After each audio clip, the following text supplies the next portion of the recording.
So again, you will be looking at familiar territory for chapters 2 through 3.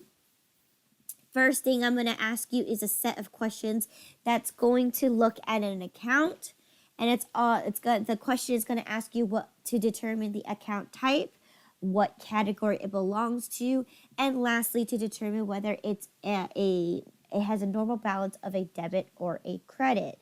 Now, the examples that I have here, okay, is everything that you've learned up to today. But also don't forget, I will test you on the primarily on the newer concepts. So if I throw in a sales returns and allowances, you must know that belongs to a revenue, and that belongs to a sale. However, a sales returns and allowances, it is a contra account. So you need to make sure that you can determine that it is a debit, not a credit. All right. So let's go ahead and get started here. Checking. What type of account is checking? I'm going to use abbreviations to answer these questions, but if you look right above, we kind of give you a guideline of what to place in there. So A for assets, L for liabilities, OE for owner's equity, income, and expenses, and then lastly, the categories are down below. All right, so number 1, checking. What is checking? It is an asset. Okay, what kind of asset is it? It's a current asset because it's the most it's already in its cash form. All right, and what kind of balance would it have? It would have a debit balance. Okay. What about accounts receivable? What kind? It's a current asset. Good. And what kind of balance it should have? Debit. It should definitely have a debit balance. Okay. And then what about inventory? It is an asset as well. And what kind of asset? Current, because the one notion that you have here is that inventory can, even though we purchase it, right, it can be converted into cash pretty much easily. You could just sell it right, you could turn it around and sell it right away. Would it have a debit or a credit balance? Debit. It would have a debit balance, yes. Okay. What about equipment? It's an asset. Okay, good. What kind of asset? Fixed. It is a fixed asset. It belongs into one of the categories, PP&E. It's a property, plant, or equipment. So in this case, it's equipment. And what kind of balance would it have? It would definitely have a debit balance. All right, what about land? It's an asset. Yeah, what kind of asset? Excuse me. Fixed asset. And debit or credit balance? It would definitely have a debit balance, yes. Okay.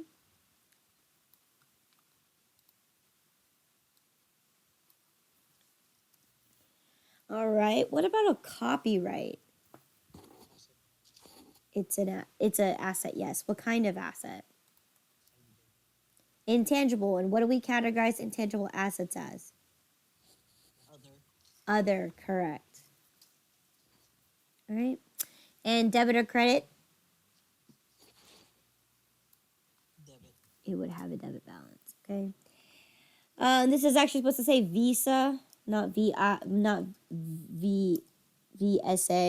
Visa. There you go. Visa payable. What's a Visa payable?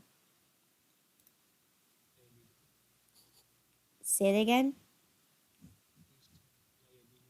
It's a liability, right? It's when you owe a credit card company, right? And typically, how long can you owe a credit card company for?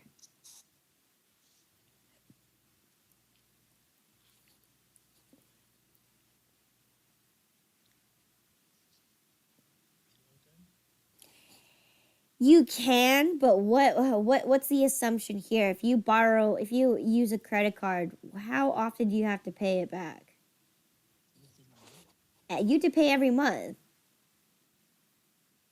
Yes, you have to pay it every month. Now, of course, the determining factor is how much, but the assumption here is that they don't let you borrow it for that much because they charge you every month for interest.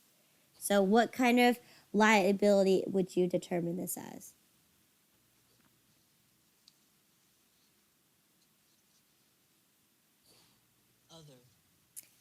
Is there a category for other for liabilities?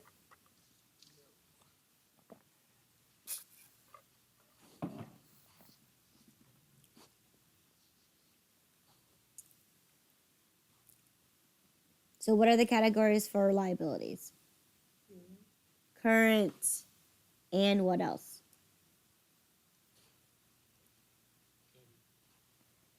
Okay, so yes, it's current because they will the reason why it's current is because this is what you owe, right? The assumption is going to be less than a year, right? In this case, for a Visa credit card, they're going to make you pay them back every single month. So you can owe them as long as you like. However, the concept here is that you are forced to make payments every month. Okay? So that means they don't let you owe it for a long time. They let you take the money, but you have to pay them back every single month.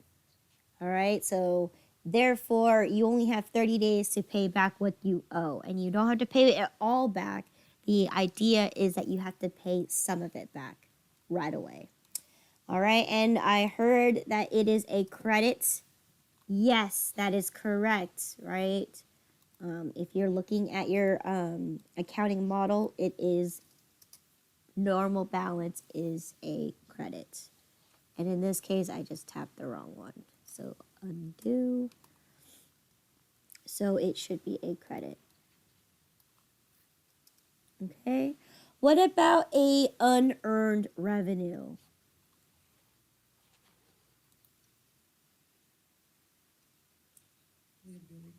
It's a liability. And what kind of liability? Rent? Yes, because so unearned revenue, again, we learned this in the previous exam, right? It's services that you get paid in advance for, as in, so then that makes you owe the service to the customer. So in this case, I would highly doubt you would owe a service for more than a year. Okay? So in this case, it's a current liability. And what type of balance would it have? Or what kind of balance would it have? Debit or credit? It would have a credit balance. Okay, good. What about a notes payable? Now, we didn't talk about what a notes payable is, kind of, but it's basically an IOU that allows, in exchange to owe somebody, but however, it can be, it's an IOU, so it can be in terms of like a monthly payment plan would be considered a notes payable, or it could be a straight up IOU saying, hey, I'll owe you the money, I owe you this money, and I'll pay it back in 6 months. All right? So, what would you determine this as? It's a liability. And what kind of liability? It could be long term, but what else can it be?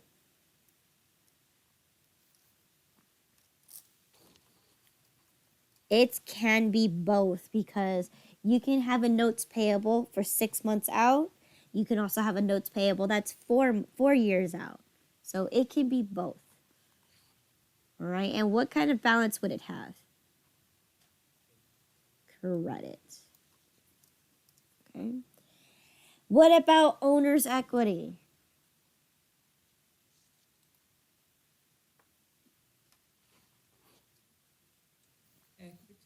It would be an equity account, but what category would it belong to? No categories. Good. All right. And what kind of balance would it have? Credit. It would have a credit balance. Yes. Okay.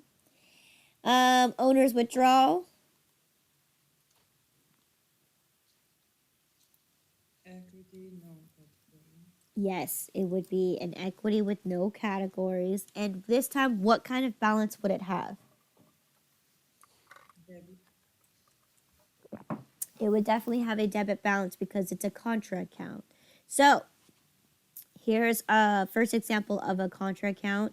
That does not mean I am not going to test you on contra accounts. So make sure that you're aware. Anything that we learned in this chat from chapters 7 through 11, right? You could be asked anything. Okay? Okay, what about sales?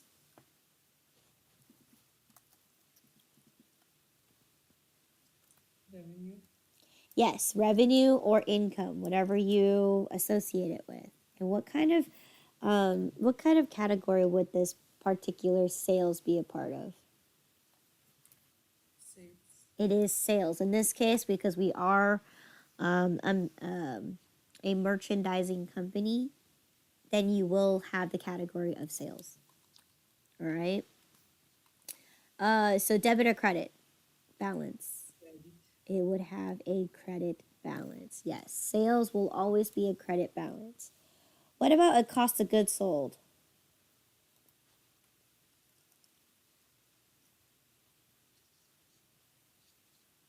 Expense. It is definitely an expense. And what kind of expense?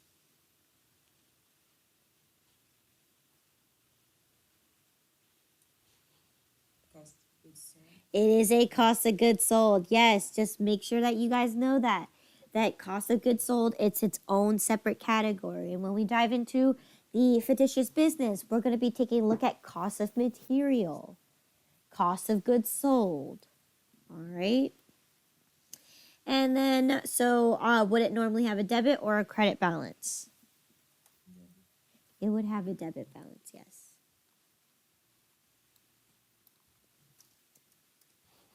All right. What about advertising expense?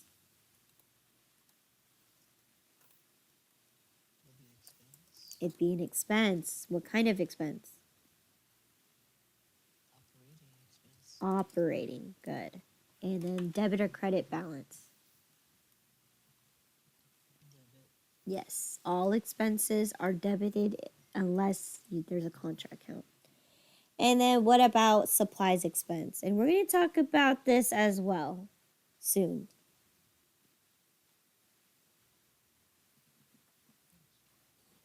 Yes, it's an expense. What kind of expense?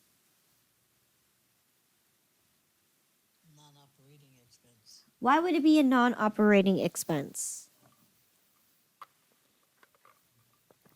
Supplies expense, you would assume that the supplies that you use, is it directly correlated to the operating of your business? Or is it kind of completely separate expense that does not involve your company at all?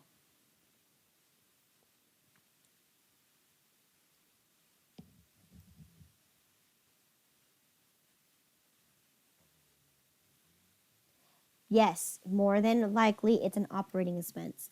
So again, we will talk about this in the fictitious business, right? We're gonna make purchases of supplies. All right. In order to record that we used the supplies, that's where supplies expense comes from.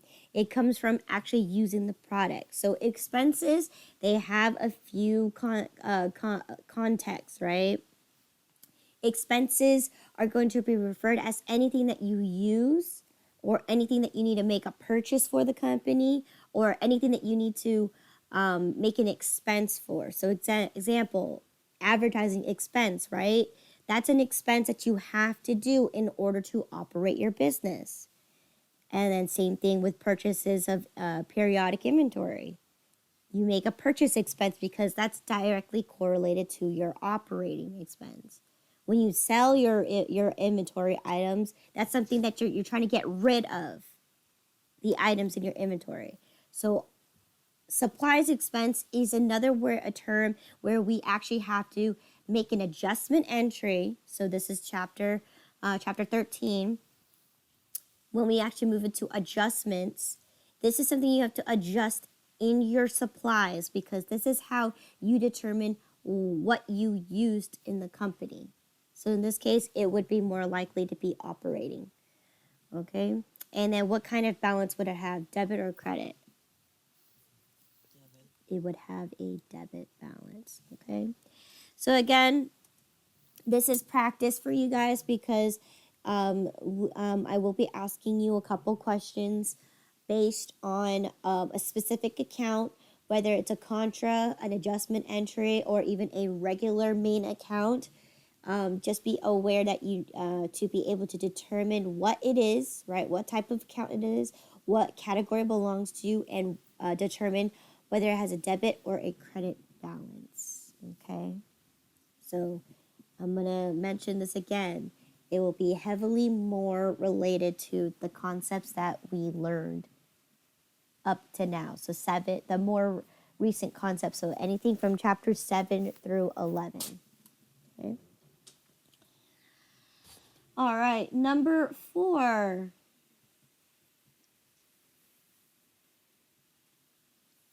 All right, number 4. Okay, so this is a revolving chapter 4 right here. So being able to determine the accounting principles, okay, the generally accepted accounting principles. So making sure that you understand the difference between the assumptions, the basic principles, and the constraints and conventions. Just remember, we're not going to learn anything that's the conventions, okay? It's strictly only the first 8, which is the assumptions and the basic principles. So in this case, number 4 says under the rules of GAAP, which rule states that when you establish a business, you need to keep your personal and your business transactions separate. C, business and economic entity. So that's the definition right there. All right. Number 5, okay. If I purchase a machine for $500, okay, in the books, I must record it as $500, okay, even if I plan to sell it for $700. What GAAP rule states this? C, historical cost. Yes, remember, the day that you purchase your asset, right, is what you record in your books. Even until you sell your asset, that's when you're going to write it as whatever you purchase it for, and then recognize either a gain or a loss. Okay. Number 6, okay, here, customer A purchases an item for $15.65 from your store for your store on an account. Okay, if a few days later, you receive a check for $15.65, you must properly record this sale and payment. Okay, what rule of GAAP states this? A, monetary unit. No, it's not monetary unit. C, full disclosure. No.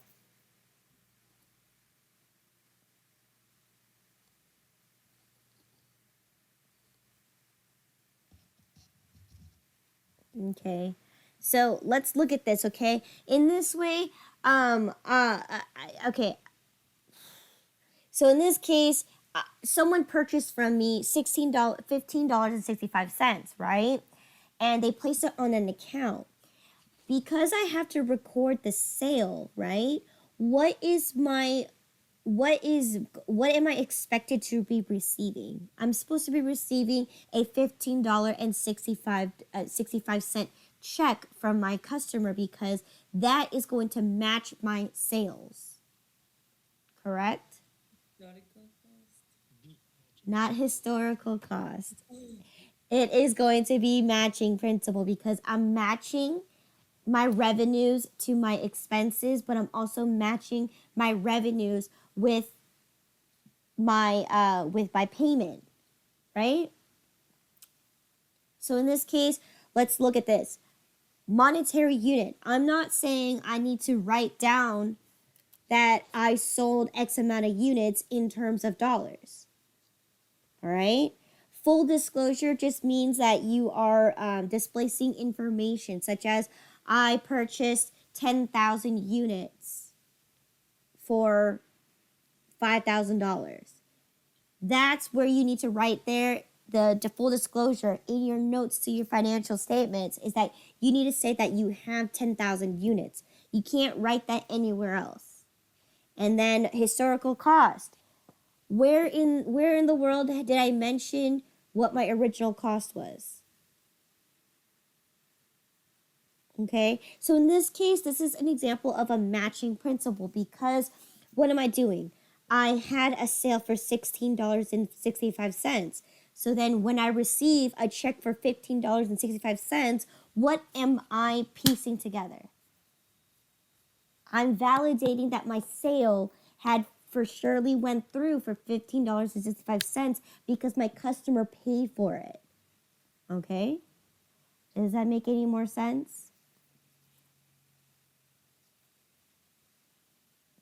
Okay, out of the choices, matching principle would be the most closest to this example right here.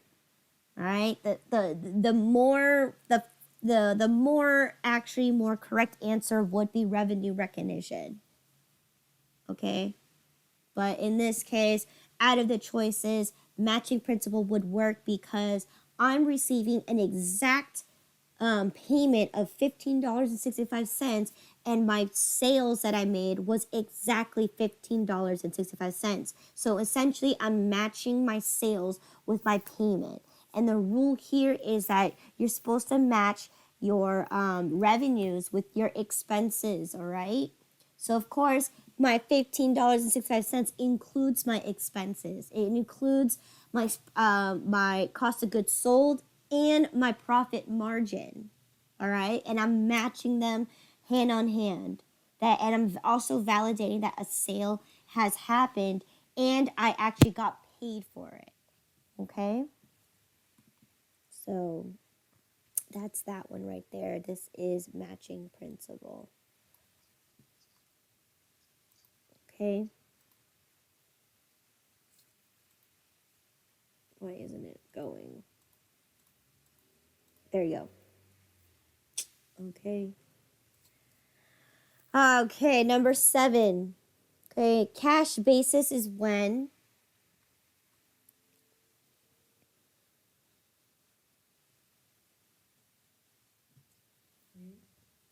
A. Okay, revenues are recorded when cash is received. Okay, B says expenses are recorded when it has incurred, which is not right. That's the accrual basis. C says revenues are recognized when the sale has happened, has been earned. Sorry, excuse me, has been earned. So C is definitely going to be an accrual basis. So A is correct.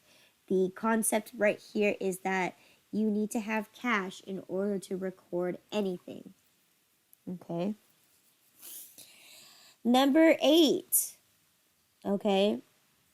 Which of the following is not a step in the accounting cycle?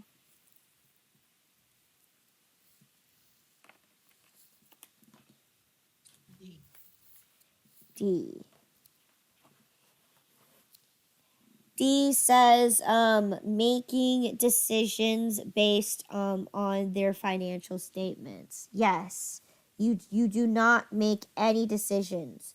All you're responsible for is to just create your financial statements. Okay. You do need to close your books. You definitely need to do a trial balance, and you definitely record transactions in the general ledger. Yes. In this case, you have to post it. And then producing financial statements. Yes. So again, A is step 4. B is step 8.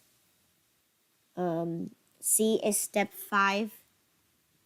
And E is step 9. Okay, so good. D is definitely not one of the steps that you have to take. All right. So now we're moving into chapter 5. Okay. So that means this is all about periodic inventory, okay? Or inventory in general. So here the question is, what are the tracking methods used for inventory? A, periodic and perpetual. Yes, I will ingrain this in your mind. Okay, yes. It doesn't have to do with calendar year.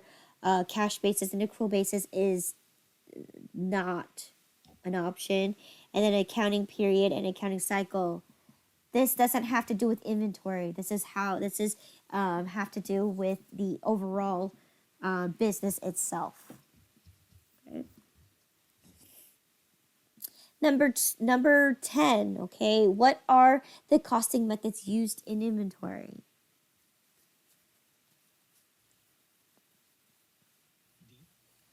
D, all of the above. Yes. Okay. We talked about periodic, right? There's FIFO, LIFO, and weighted average. We even talked about perpetual inventory, right, in chapter 7 and 8. We got to take a look at both a FIFO, LIFO, and this time moving average. So that's what you need to know, that those are the 3 main ones that you will learn. And then, of course, specific ID is also going to be an inventory tracking method, but however, we don't learn it. So D, all of the above. Okay, something I need to ingrain that in your mind. All right, number 11, okay, when delivery charges are made on COD, what does that mean? Cash on delivery, okay? So oftentimes some businesses, they use a third-party vendor that has nothing to do with their business, right? They have other people ship out their items to you. Those kind of companies may require you to give them a check in order to, receive the items or validate that you received the items, okay? So that is what COD is. So I'm expecting you guys to know that particular part or something similar, okay? So make sure you understand this part right here. Number 12, okay? What is the definition of periodic and perpetual? A, periodic means once in a while and perpetual means constantly. Yes. Right? So this is also something I need to ingrain in your minds, okay? Knowing the difference between the two, because ultimately when you do your cost of goods sold, this is important. Okay. Number 13, okay? True or false? At the end of a periodic at the end of the period under the periodic tracking method, a conversion entry is needed.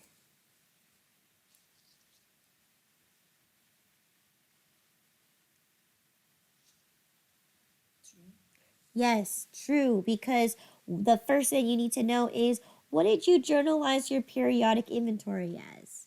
You journalize it as a purchase expense. It's not even recognized as inventory until you reach the end of the given period and you do a conversion entry, right? You calculate how much inventory you still have left over. You convert that into your inventory, and then last, you also have to convert your cost of goods sold as well. Okay, so Yes, it is true that you need it. What if this question asked you for perpetual inventory? Do you need a conversion entry for perpetual inventory? No. No, because the one thing that you know is that when you journalize your perpetual inventory, it's already in inventory. You don't need a conversion entry at all. Okay. So again, here's question number 14 and 15. So use the following information for this inventory problem. One thing you need to know is your tracking and your costing method are periodic LIFO. Okay, so make sure you're aware of that. On the test, I can test you on all three methods. However, on the exam, you're going to be only asked one periodic question. So you need to make sure that you know every single one. Because I can ask you a LIFO, I can ask you a FIFO, or I can ask you a weighted average. However, on the exam, I'm not going to tell you. You're going to have to be able to differentiate between the three. And when you're asked this, the most important thing is it will tell you your tracking and your costing method is periodic LIFO. So in this case, let's go ahead and fill out this. So on June 1st, okay, you purchased 100 toys costing you $1 each with a freight costing you $25. So here I am, 100 items costing me $1 with a freight of $25. So what is my total purchase price here?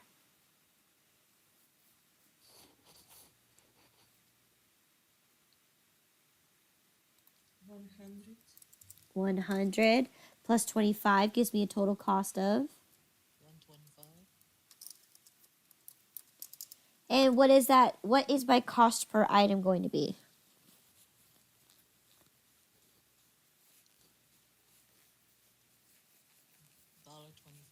$1.25. $1.25. Okay. All right. So then on June 10th, what happened here?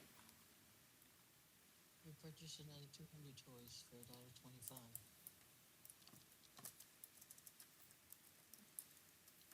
$1.25. And my freight is $50.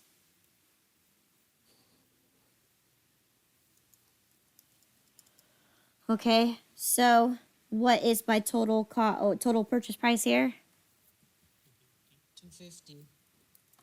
And what is my total cost? $300. And what is my cost per item? $1.50. $1.50. Okay. Then on June 12th, you sold 200 toys at $5 each. No sales tax. What do I do with this piece of information? We sold here nothing. Why do we do nothing?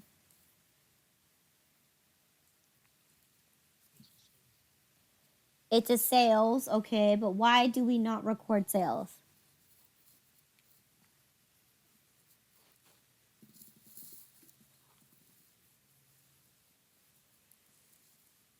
Why do we not record sales?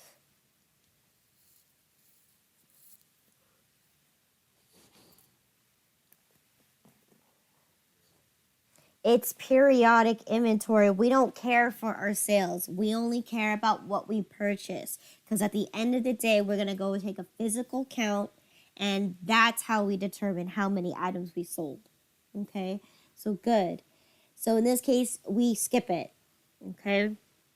So then on June 15th, you purchase another 300 units at $1.50 each, with the freight costing you $75.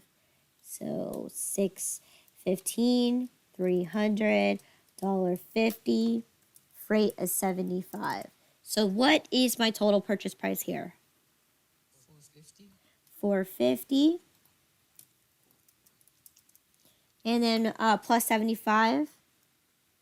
5.5. making my total cost per item to be $1.75. $1.75. All right. Then on June 20th, you sold another 250 toys. So then on June 30th, you had a total of 150 toys on hand. So, yes. All right. I have a total of 150 toys. So therefore, what is my totals here? So what's my total quantity? 600. 600. All right. What's my total purchase price?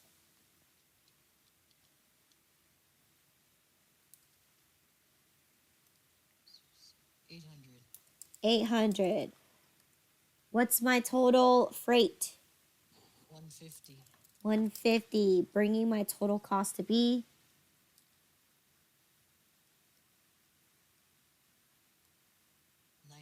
950. 950, okay? So then if I have a total of 150 units left, how many units did I sell? 450. 450. Okay?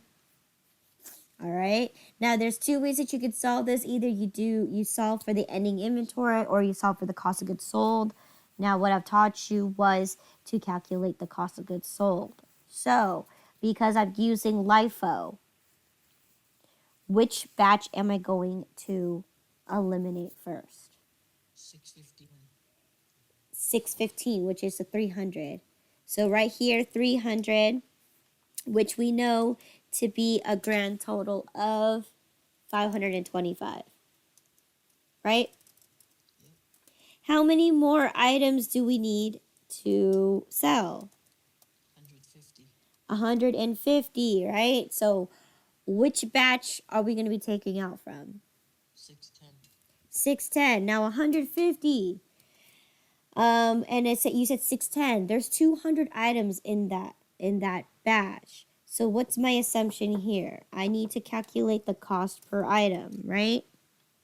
So 150 times, how much is it going to cost me per item?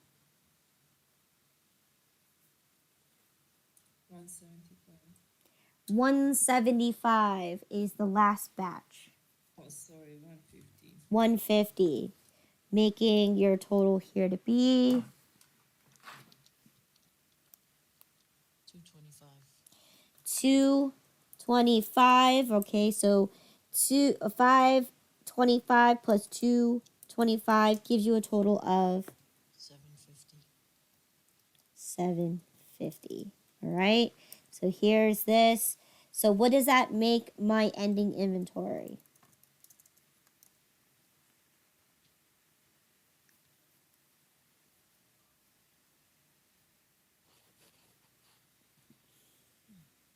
If my total cost is 950 and I've sold 750, how much should be my ending inventory?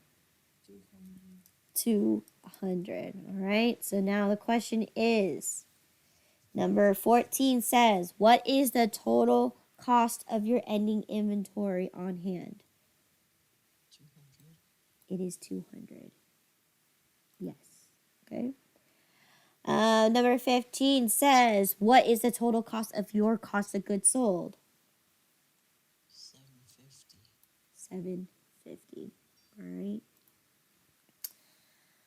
Okay. Now here's the same exact scenario here. However, this time your tracking and costing methods is periodic and it's FIFO. So because I'm going to save some time for you guys since it's the same exact scenario except your whatchamacallit, except your costing method's different. So I'm just going to go ahead and copy from up here. All right.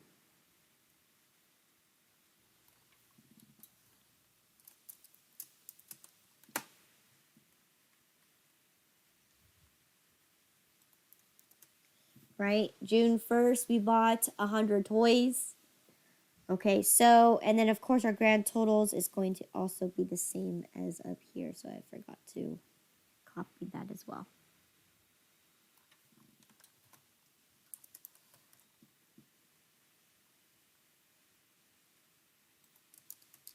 Okay.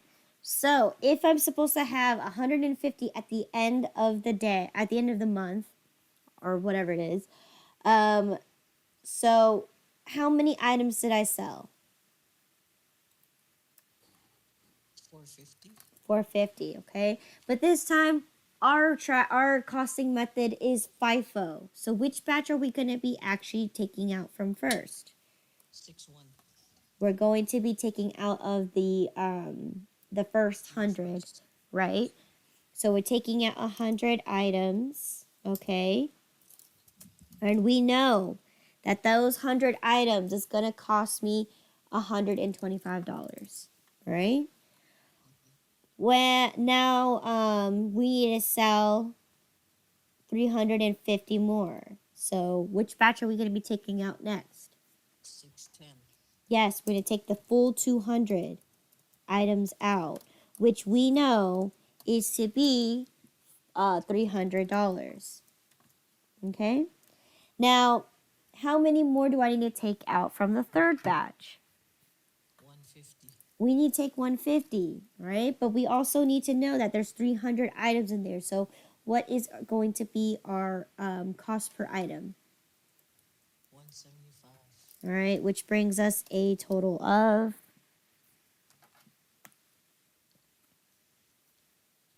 260, 250.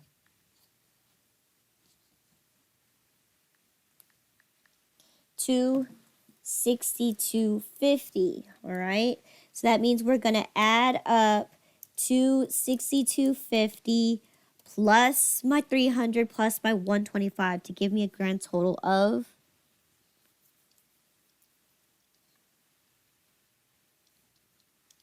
687.50. 687.50.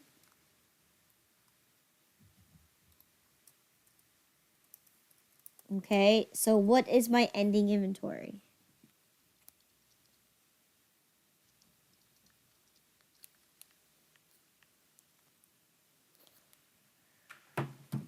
260, 250. 262.50. Now let's go ahead and go and answer the question. So in this case, what is your total cost of your ending inventory? 260, 250. Good. All right. What is your total cost of goods sold? 687.50. Okay, good. And I'll even throw in a whatchamacallit, a conversion entry. Okay. So now same concept down up here is, except this time we're going to be looking at weighted average. So in this case, because my information is the same, I'm going to pull the information down. However, there's only one difference. Okay, so let me copy this information and pull it down here. Okay, so, but in this case, our information is identical.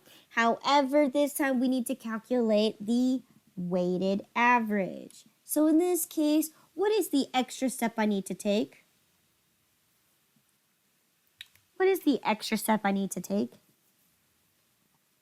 You need to make the average cost. Absolutely. And what is my average going to be here?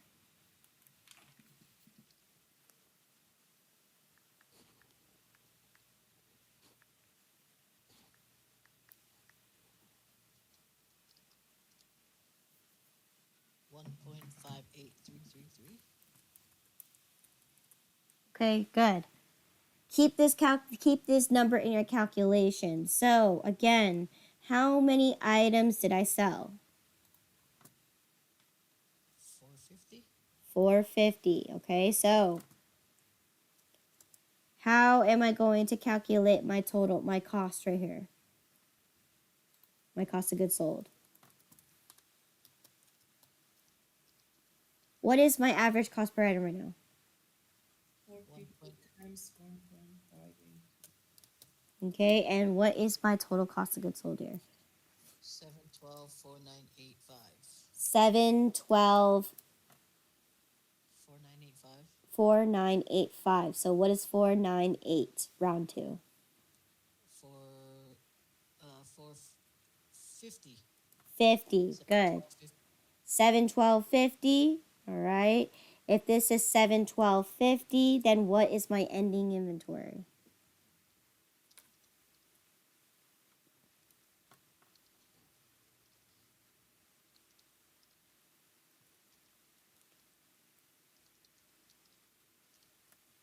$237.50.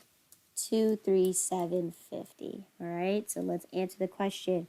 What is the total cost of my ending inventory? $237.50. 237. Where's my mouse? 23750.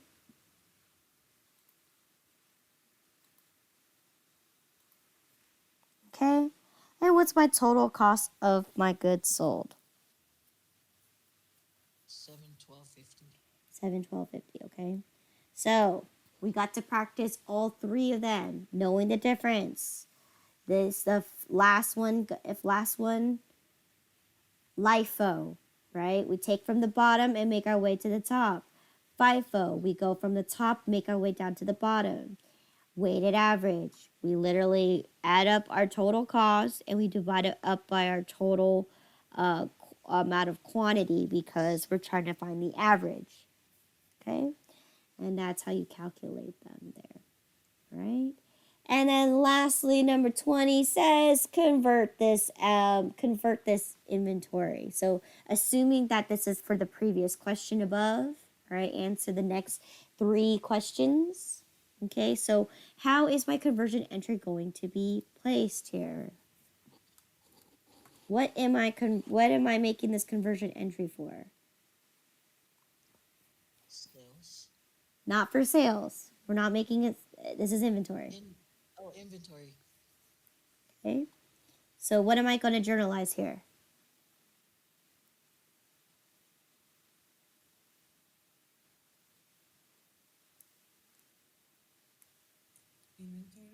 Inventory. But in this case, we have a specific item. And what is it? Toys. Yes. In this case, it is toys. All right. What else do we need to also journalize? Cost of goods sold. You need to have your cost of goods sold. All right. What else do you need to have in here? Freight. Yes, right. Where are my items currently right now? They're in my purchase expense and my freight expense. Okay. So, for this one, I solved for what my ending inventory was. What was it? $237.50.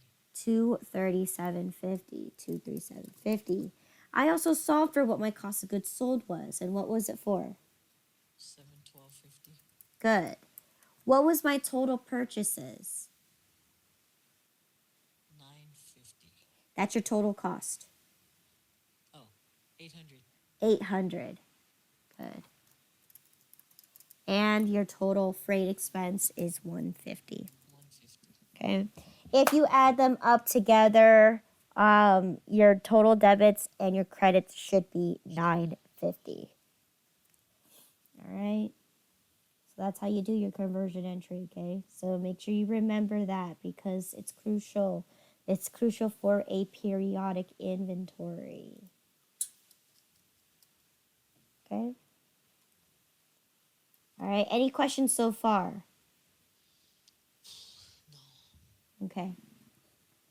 Continuing forth. Okay, let me just check on time. Continuing forth, we have here number 21 on June 17th. You received 10 broken mugs, okay, and you requested for a full refund from the vendor, okay? I spelled vendor wrong. All right, what accounts will you be journalizing for this return of for this what the heck for the refund if you are using the periodic inventory?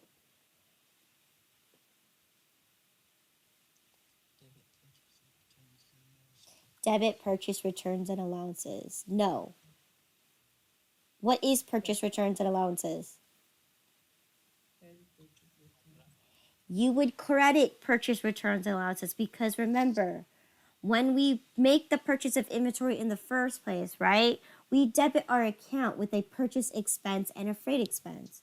If purchase, returns, and allowances is a contra account, are you supposed to debit the account or are you supposed to credit the account? Credit. You need to credit the account because it's reducing the amount that you purchase. So in this case, it's not a debit, it's a credit. All right? And then practice, even if you don't know this one, practice journalizing it, right? You made the purchase, now you need to refund it. First thing you're going to do is you're going to refund the purchase returns, right? And how you paid for it. You either have to receive cash or you lower your liabilities. Okay?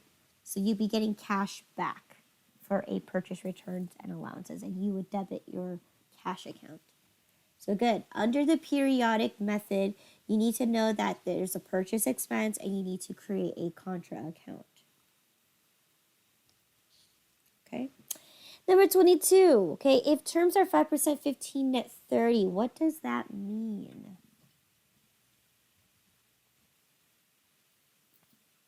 Is 5%.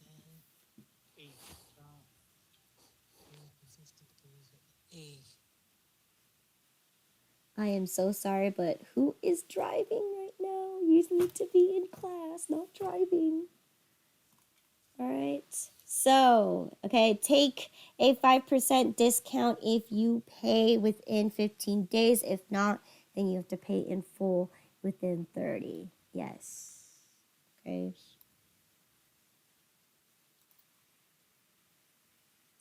All right, number 23. Okay, what does net mean?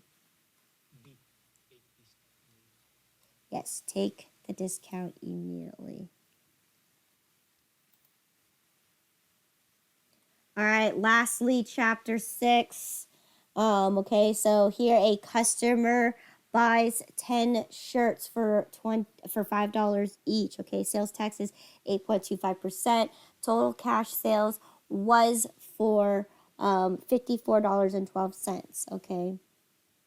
And then the next day, the customer wants to return 5 shirts because they were the wrong size. Okay, the customer demands a full refund for the 5 shirts. So what should the journal entry look like?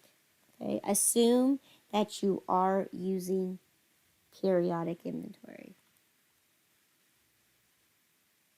Okay, so here are the answers. Okay, if C, let me see, you're going to debit your sales returns and allowances and debit your sales tax, and you're going to have cash as a refund. Yes, this is correct. Okay, so because we have the factor that we have to include sales tax, right? We have to refund the sales tax. So in this case, this is exactly what you should journalize. And right, so C is the correct answer. Okay. All right, number 25. Okay, when there is a store-wide sale discount for 40% off, you can only take a discount off of what items? Merchandise. Yes, you can only take a discount off of the merchandising selling price, right? You can't take a discount off the sales tax because the government will kill you for that.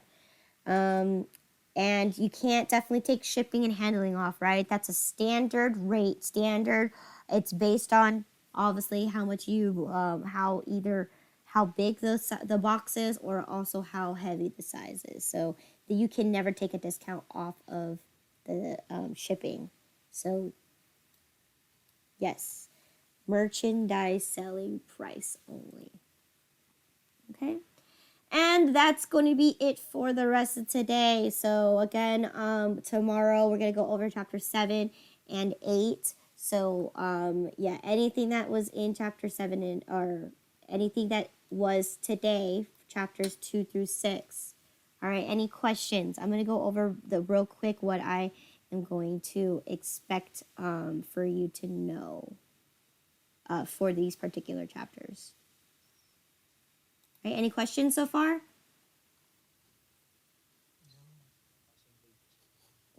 What is the, sorry, say it again? I believe you have to answer 35 questions correctly. So 35 out of 50 is going to give you 70%. You need to get 35 questions correct. And this one should be fairly more easier than the final. The final is going to be the hardest one. Okay, because the final is going to cover everything that we learned in the final. So basically, so when we actually take a look at our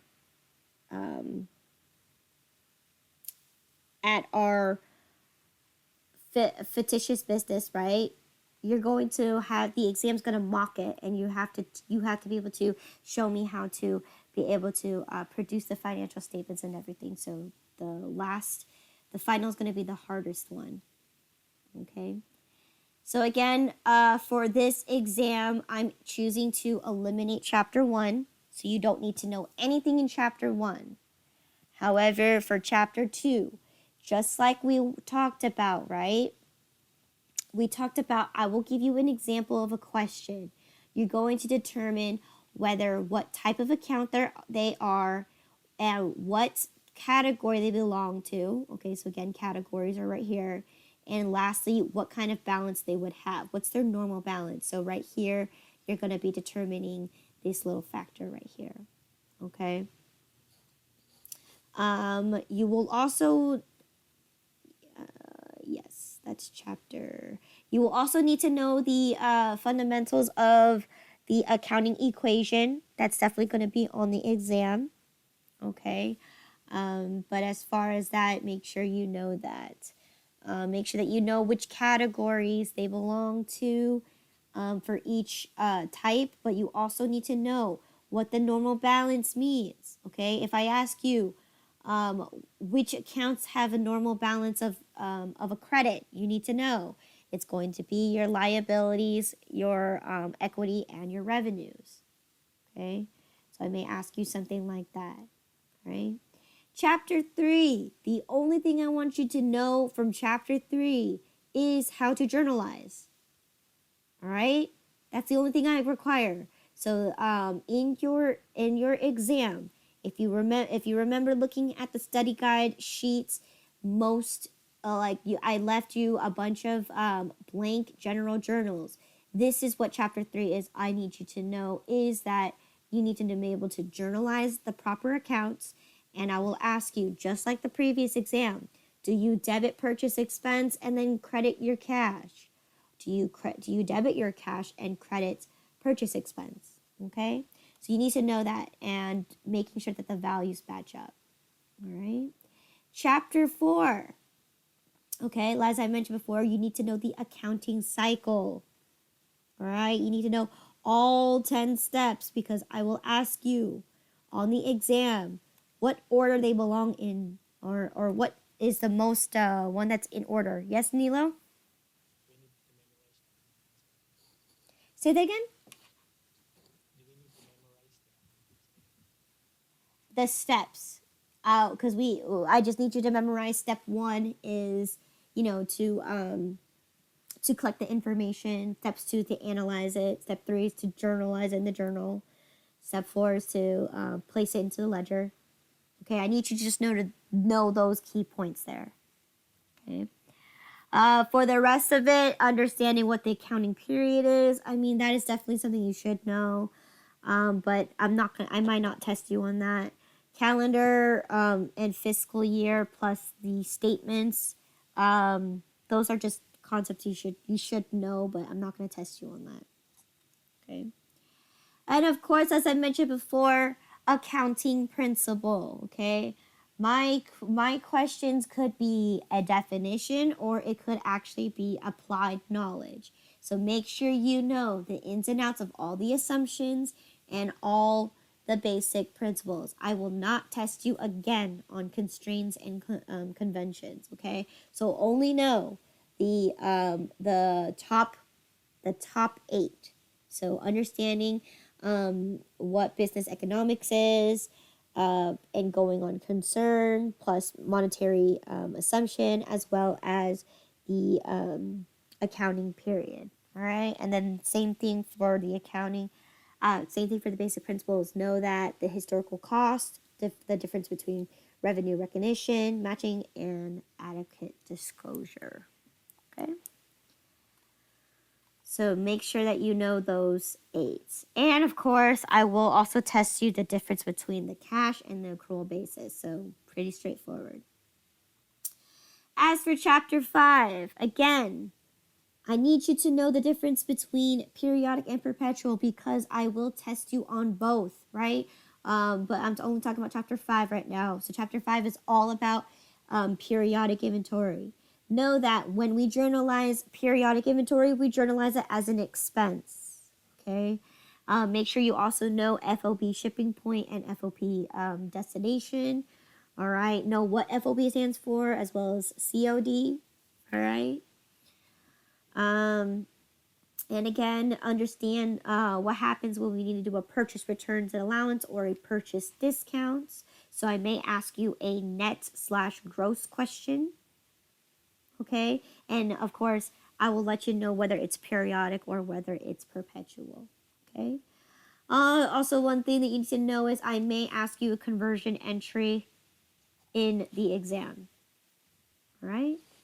And chapter 6, of course, is the sales process for periodic inventory. Of course, and we also mentioned that you also need to know the lower cost of market, which we didn't talk about today because I think it's placed somewhere else in the study guide. But tomorrow, when we come across it, we'll go ahead and do the lower cost of market. So that is definitely something that's going to be on the exam, as you've seen on the midterm study worksheets, whatever you want to call it. So making sure that you understand sales discount and sales returns and allowances, okay? Because those are all contra accounts to your actual sales. So make sure you know definition as well as what you can discount and what you can return. All right, other than that, that's it for today. So right now it is 10 o'clock. So go ahead and be gone. Go study more. If you have any other extra questions, go ahead and